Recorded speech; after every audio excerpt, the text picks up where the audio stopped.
Hello everyone, welcome to learning science. आज का हमारा क्वेश्चन है, हमारे पास मेटेलिक सिल्वर है जिसमें एक फ्री इलेक्ट्रॉन होता है एक एटम में। हमें निकालना है उसका फर्मी एनर्जी। यहाँ पर इसका डेंसिटी जो है वो 10.5 ग्राम पर सेंटीमीटर क्यूब है और सिल्वर का एटॉमिक वेट जो है वो है 108 ग्राम। यहाँ पर पॉइंट नहीं आएगा, ठीक है, ये मिसप्रिंट हुआ है। सोल्यूशन हम इस वाले फॉर्मूले को यूज करके निकालेंगे और यहाँ पर h क्रॉस नहीं h का स्क्वायर होगा, वो भी मिसप्रिंट हुआ है। तो लिखते हैं सोल्यूशन को। गिवन जो सिल्वर का डेंसिटी है वो होगा 10.5 ग्राम पर सेंटीमीटर क्यूब गिवन है, ठीक है, क्वेश्चन में दिया है। और इसका एटॉमिक वेट जो है वो होगा 108 ग्राम। यहाँ पर एटम भी दिया है, 108 ग्राम लिखना एटॉमिक वेट, ठीक है। और जो फर्मी एनर्जी है उसका फॉर्मूला होता है h cross square divided by 2m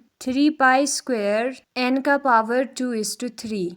अब हमें पता है कि जो h क्रॉस है वो h अपॉन 2 पाई के बराबर होगा, तो h क्रॉस का स्क्वायर जो है वो h का स्क्वायर अपॉन 2 पाई के स्क्वायर के बराबर होगा। 2 का स्क्वायर होता है 4 और पाई का स्क्वायर हम लिखेंगे। इस वाले फॉर्मूले को यूज नहीं करना है, ठीक है। इससे पहले स्टेप में जो हमें वैल्यू मिलता है उसका हम यूज करेंगे, या ये जो पाई स्क्वायर है उसको हमें ब्रैकेट से बाहर निकालना है और डिवाइड में एक पाई रखना है। इस वाले फॉर्मूले को यूज करेंगे हम फर्मी एनर्जी वाले टॉपिक में, हमें ये फॉर्मूला मिल जाएगा। और यहाँ पर ये जो n है वो नंबर डेंसिटी को डिनोट कर रहा है, इसलिए हमने डिवाइडेड बाय वॉल्यूम नहीं किया है। अगर n हमारा नंबर ऑफ इलेक्ट्रॉन्स को रिप्रेजेंट कर रहा है तो नंबर डेंसिटी को हम कैसे लिखेंगे, number of electrons divided by volume करके लिखेंगे। अब यहाँ पर ये जो n है हमारा वो नंबर ऑफ इलेक्ट्रॉन को रिप्रेजेंट कर रहा है, क्योंकि नीचे डिवाइडेड बाय वॉल्यूम हमने लिखा है ना। ये जो h क्रॉस स्क्वायर है उसके जगह पर हम h स्क्वायर 4 पाई स्क्वायर लिख सकते हैं, उसको हम लिखेंगे। फिर उसके बाद pi square divided by 2m आएगा, फिर हम लिखेंगे 3n divided by pi v whole power 2:3। यहाँ पर जो पाई स्क्वायर है वो कैंसिल हो जाएगा, तो बचेगा यहाँ पर h स्क्वायर 4 2 8 होता है 8m डिवाइड में 8m आएगा, ठीक है, 4 2 8 होता है। फिर बाकी टर्म्स यूं ही आएंगे जिसमें आता है 3n divided by pi v whole power 2:3। सारे वैल्यूज हमारे पास है, उसको हम पुट करेंगे। यहाँ पर सबसे पहले हम वॉल्यूम निकालेंगे, ठीक है। हमें पता है कि जो डेंसिटी है वो मास अपॉन वॉल्यूम के बराबर होता है, d जो है वो m अपॉन v के बराबर होता है। तो इससे हमें पता लगा कि जो v है वो मास अपॉन डेंसिटी के बराबर होगा। इन दोनों को हम एक्सचेंज कर सकते हैं। Mass means atomic weight 108 divided by density, density यहाँ पर है, यूनिट भी हमें लिखना है, ठीक है, 10.5 ग्राम पर सेंटीमीटर क्यूब। ये जो ग्राम है वो कैंसिल हो जाएगा, तो बचेगा यहाँ पर 108 divided by 10.5 centimetre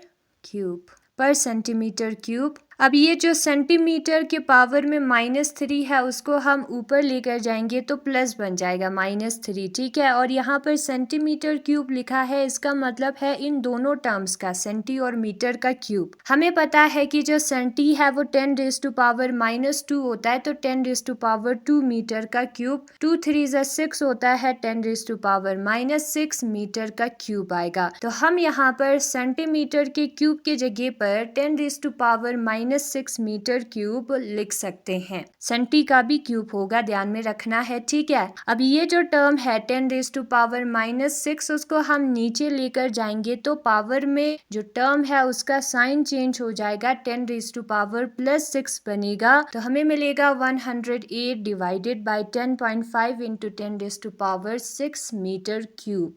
h Planck's constant है, उसका वैल्यू होता है 6.625 इंटू 10⁻34, उसको हम लिखेंगे, ठीक है। फिर डिवाइड में 8 आएगा, m जो है वो इलेक्ट्रॉन का मास है, तो उसका भी वैल्यू आपको याद होना चाहिए, जो कि हमारा बराबर होता है 9.1 इंटू 10⁻31 के 3। ये जो n है वो है हमारा एविगाड्रोस नंबर, उसका वैल्यू आपको पता होना चाहिए, ये सारे कांस्टेंट है, इसका वैल्यू आपको पता होना चाहिए, ठीक है, याद होना चाहिए। उसको हम लिखेंगे जो कि है 6.023 इंटू 10⁻23। पाई का भी वैल्यू आपको पता होना चाहिए, 3.142 है। और वॉल्यूम का वैल्यू अभी हमने निकाला था 108, उसको हम यहाँ पर लिखेंगे। और ये जो टर्म है उसको हम ऊपर लिख सकते हैं, थर्ड पर डिवाइड में आ रहा है तो उसको हम फर्स्ट पे लिख सकते हैं, ठीक है। और पावर में 2:3 आएगा। और यहाँ पर हमने एसआई यूनिट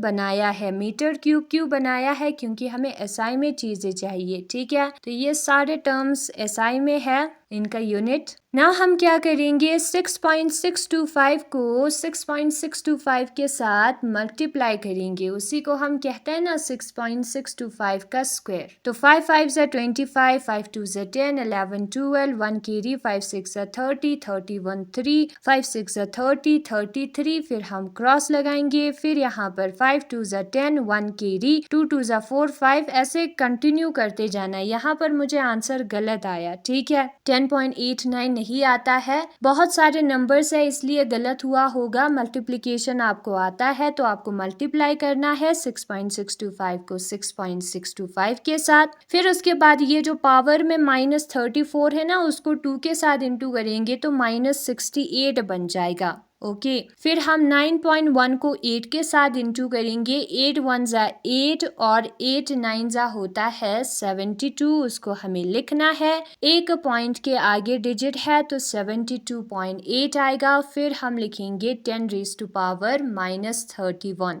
और ये है पावर में 2:3। नंबर्स को अलग से इंटू करेंगे और जो 10 के पावर में टर्म है उसको अलग से सॉल्व करेंगे, ठीक है। तो सबसे पहले हम 6.023 को 3 के साथ इंटू करते हैं, 3 3 जा 9, 3 2 जा 6, 3 0 जा 0, 6 3 जा 18। 3 डिजिट के आगे हमारा पॉइंट आएगा तो हम 3 डिजिट के आगे पॉइंट को लिखेंगे। फिर उसके बाद उसको हम 10.5 के साथ मल्टीप्लाई करेंगे और देखेंगे कि आंसर कितना आता है। अब यहाँ पर पावर में 2:3 है ना, तो हमें कैलकुलेटर का यूज करना होगा। आप याद नहीं रख सकते पावर में 2:3 कितना आता है अलग अलग टर्म्स का, ठीक है। तो हम कैलकुलेटर का यूज करेंगे और आंसर निकालेंगे। सबसे पहले हमें क्या करना था, सबसे पहले तो ये जो टर्म है ना उसका स्क्वायर मैंने कैलकुलेटर में करके देखा और वो बराबर आता है 43.89 के। 6.625 का जब हम स्क्वायर करेंगे 43.89 आएगा और 43.89 को 72.8 के साथ डिवाइड करेंगे तो 0.60 आएगा। फिर उसके बाद इन तीनों टर्म्स को इंटू करेंगे तो 189.72 आएगा। इन दोनों को इंटू करेंगे तो 339.34 आएगा और इन दोनों को हमें डिवाइड करना है। ये है when the basis are same powers are added. 23 +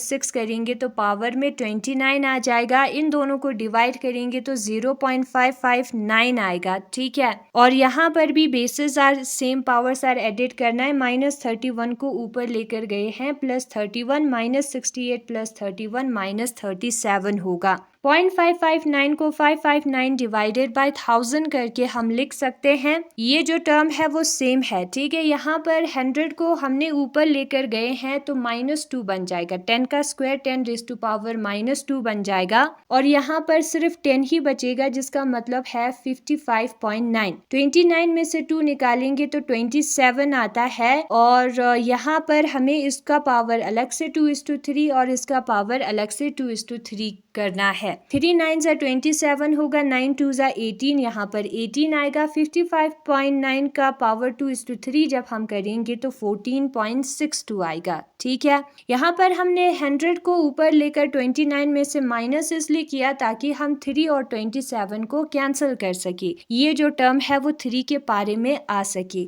फिर उसके बाद हमें क्या करना है, इन दोनों का basis are same, powers are added करना है। 10⁻⁻19 आएगा। 0.60 0 को 14.62 के साथ इंटू करना है तो आएगा 8.77। ठीक है, 8.77 को राउंडिंग ऑफ करेंगे तो 8.88 आएगा और ये आंसर हमारा जूल में है। अगर हम इसको इलेक्ट्रॉन वोल्ट में कन्वर्ट करना चाहते हैं तो 1 इलेक्ट्रॉन वोल्ट जो है वो बराबर होता है 1.6 इंटू 10⁻⁻19 जूल के। तो 1 जूल जो है वो 1 divided by 1.6 into 10⁻⁻19 electron volt के बराबर होगा। ये जो टर्म है वो डिवाइड में आ जाएगा तो 1 जूल की जगह पर हम इस वाले टर्म को लिखेंगे 10⁻⁻19 कैंसिल हो जाएगा। 8.8 को 1.6 के साथ डिवाइड करेंगे तो 5.5 आएगा। तो हमारा आंसर है 5.5 इलेक्ट्रॉन वोल्ट। वही सेम चीज बुक में लिखा है। सबसे पहले फर्मी एनर्जी का फॉर्मूला हम लिखेंगे और उसमें हम क्या करेंगे, डेंसिटी का भी फॉर्मूला लिखेंगे जिसमें हमें वॉल्यूम मिलेगा। ठीक है, वॉल्यूम जो है वो मास अपॉन डेंसिटी के बराबर होगा और उन वैल्यूज को हम फर्मी एनर्जी वाले फॉर्मूले में पुट करेंगे। ये जो टॉपिक है उसमें ये वाला जो फॉर्मूला है उसको आपको यूज करना है और h क्रॉस स्क्वायर की जगह पर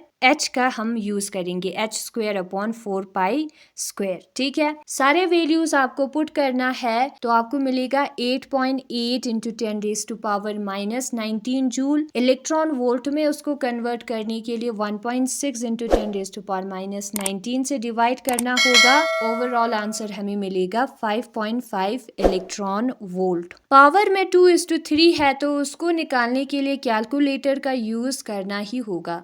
Thanks for watching.